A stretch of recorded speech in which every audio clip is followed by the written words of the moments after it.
நமஸ்காரம். சிவருத்ர சேனல் நேயர்களுக்கு வேங்கடம் ராம்நாராயண் அன்பு கலந்த வணக்கங்கள். தற்போதைய குரோதி வருஷம் வைகாசி மாதம் 14/5/2024 பிறந்திருக்கக்கூடிய வைகாசி மாதம் ஆயில்ய நட்சத்திரத்தில் மாலை 6:22 கடக ராசியில் பிறக்கிறது. புதன் திசையில் பிறக்கிறது.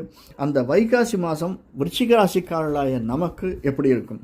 விசாகம், அனுஷம், கேட்டை 3 நட்சத்திரக்காரர்கள் நமக்கு இந்த வைகாசி மாதம், ஏன்னா 7ஆம் வீட்டில் ஆறாம் வீட்டில் இருந்த குருவும் சூரியனும் 7ஆம் வீட்டிற்கு வந்து நம்முடைய வீட்டை 7ஆம் பார்வையாக பார்க்கிறார். அதனால் நிச்சயமாக இதுவரைக்கும் கணவன் மனைவிக்கு இருந்து வந்த சண்டை கொஞ்சம் ரிலாக்ஸேஷன் கிடைக்கும்.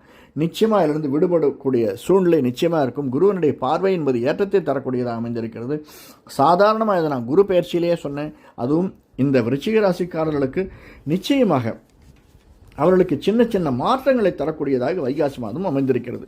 ஒரு மன நிம்மதி இருக்கும் சார். மெயினாக இது வரைக்கும் இல்லை, கொஞ்சம் அப்படி இப்படி இருந்தாலுமே அதே மாதிரி சில சண்டை சச்சரவுகள் அப்படிங்கிறது வரத்தான் செய்யும், வராதுன்னு சொல்ல மாட்டேன். ஆனால் அவர்கள் தவிர்க்கப்படலாம் அல்லது தானே சரியாயிடும். அதற்காக நம்ம முயற்சிகளே எடுக்கணும்னு அவசியம் இல்லை. ஒரு நாள் 2 நாள் ஆற போட்டோம்னாலே சரியாயிடும்.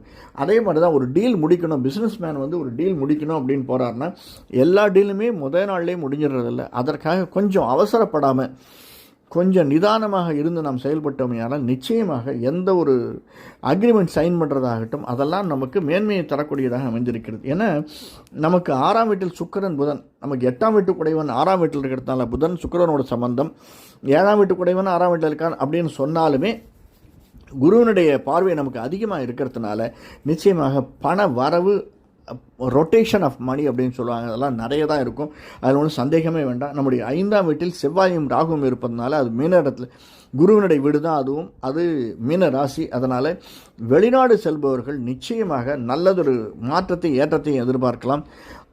என்ன நம்ம எஃபர்ட் எடுக்கணும் சார். எஃபர்ட் எடுத்தால் தான் நம்மளால் வெளிநாடு போக முடியும். அப்ளிகேஷனே ஃபில் பண்ணலாம் ஆர்டர் வரும்னு எதிர்பார்க்க முடியாது.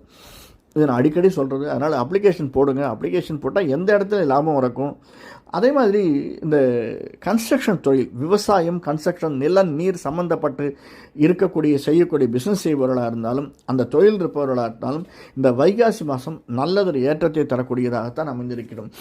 சின்ன சின்ன எதிர்பார்க்காத இடத்துல இருந்து நமக்கு வந்து பெயின், அது மனசுக்குள்ளே வரக்கூடிய பெயினாக இருந்தாலும் சரி, உடலுக்குள்ளே வரக்கூடிய உபாதைகளாக இருந்தாலும் சில செலவுகள் வரத்தான் செய்யும். ஏன்னா 6ஆம் வீட்டில் இருக்கக்கூடியவன், அதனால் சில செலவுகள் நமக்கு வர செய்யும்.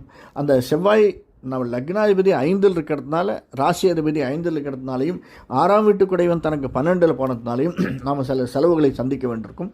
அந்த செலவுகளுக்கான பணம் நமக்கு வந்துடும். அதனால் கவலைப்படாதீங்க. அதை நாம் மேற்கொள்ளக்கூடியதாகத்தான் அமைந்திருக்கும்.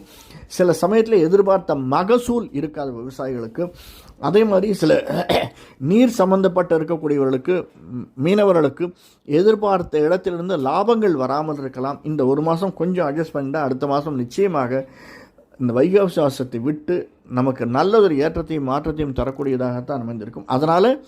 ஆனால் ஒரு பெரிய ப்ளஸ் பாயிண்ட் என்னென்னா, நமக்கு நிம்மதி. சரி, பணம் பைசா வரலன்னா கூட இப்போ நம்ம ஹோல்சேல் பிஸ்னஸ் பண்ணுறோம், அதில் வந்து 18% எதிர்பார்க்குறோம் அப்படின்னா, அவ்வளோ வரல அப்படின்னா கூட 15% நம்ம விற்றோம்னா கூட 2 கோடி வர வேண்டிய இடத்துல 3 கோடி வந்துடும். அந்த மாதிரி இந்த லாபம் என்பது சரி கட்டப்படும். அதனால் நாம் அதை முயற்சி எடுத்து நம்முடைய மனதினால் திங்க் பண்ணி, அறிவினால் திங்க் பண்ணி எந்த ஒரு முயற்சியை எடுக்கக்கூடியது நமக்கு நல்ல பலனை தரக்கூடியதாக அமைந்திருக்கும்.